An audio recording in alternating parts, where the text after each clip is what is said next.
Hello everyone, it's Shane Kanto, your Wasteland reviewer, and I'm here to review Sex. And this is the second part of this new Oslo trilogy from writer-director Dag Johan Haugerud. And this film focuses on two colleagues, two chimney sweeps, who have a very interesting conversation at the beginning of the film, where one discloses that he has this dream of him feeling like a woman confronted by Dave Bowie, and having these feelings, while the other discloses that the day before he had sex with a man for the first time.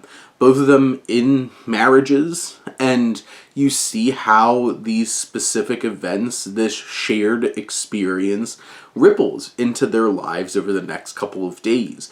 And Sex is such a raw, very naturalistic feeling kind of film. The camera is dynamic in the way that it captures moments, but it does it in such a subtle way that you kind of forget and not 100% realize just how engrossing the filmmaking is in this film. And Haugerud is doing such a great job, along with cinematographer Cecily Samek, in terms of just pulling the audience in. Like, this opening conversation feels like, oh, it's just a static shot of this conversation, but how the camera moves around this space is like, we're an attentive audience, like, what now? And we're sitting there, and it's like holding on this one shot of the one man describing this dream, and then all of a sudden you're just like, what are you saying? It's very interesting in that way. It's very subtle. It's very perfectly blocked. The camera moves in smooth, subtle, but impactful ways. And from a filmmaking standpoint, for a film that's not very flashy at first glance, it does do a lot to pull the audience in. But then so much of this film is talking.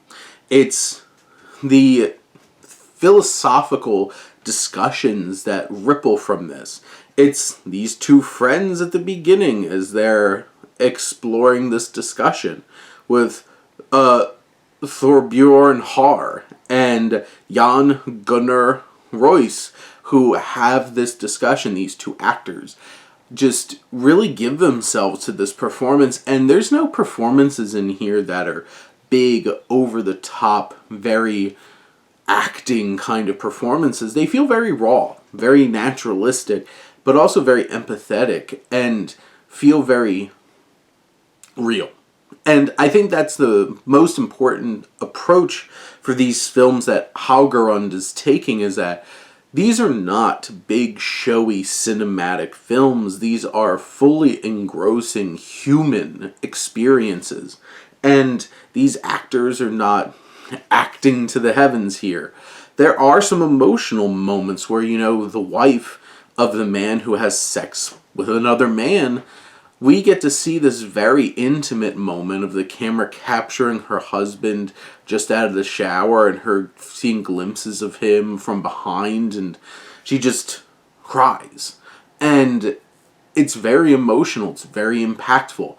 All the way up until the very last scene, where you have this choir performance from the initial man who shared this dream, and it's a very evocative performance from this chorus, and the way that it emotionally impacts his friend in the audience. There are subtle, very emotive moments throughout this film that hit and reinforce these deep philosophical conversations. The film feels like it's two halves. And the one that is about this man who unexpectedly has sex with another man, and then has the fallout of being brutally honest with his wife and telling her, and not expecting her to see this as betrayal. And this part of the film is engrossing and compelling from start to finish. Now, this aspect of the film is that engrossing and impactful and thematically engaging, compared to this other section that I think it has some interesting things, and like it will eventually explore these ideas of sexuality that he tries to process this dream with his wife at one point in the film. But so much of this aspect is like father-son dynamic and going to the doctor and trying to get this singing down for this chorus. It's interesting, but it's just a lot less interesting.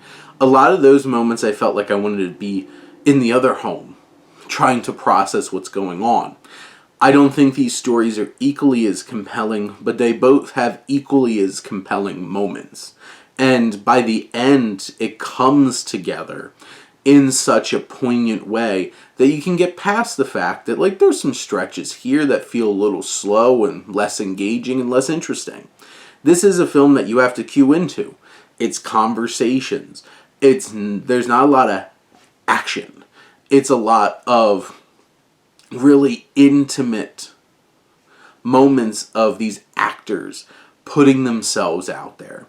And Haugerund slides in some really interesting musical moments. And Peter Gelsby, who is the composer, they find some really interesting moments of musicality that swoop in such an unexpected and impactful way. They don't happen often. There's a lot of silence and a lot of just natural sounds in this film. But the moments that they choose to have music actually have really big impact. And this film is really well put together, and it's very contemplative, introspective, and engaging in thematic ways.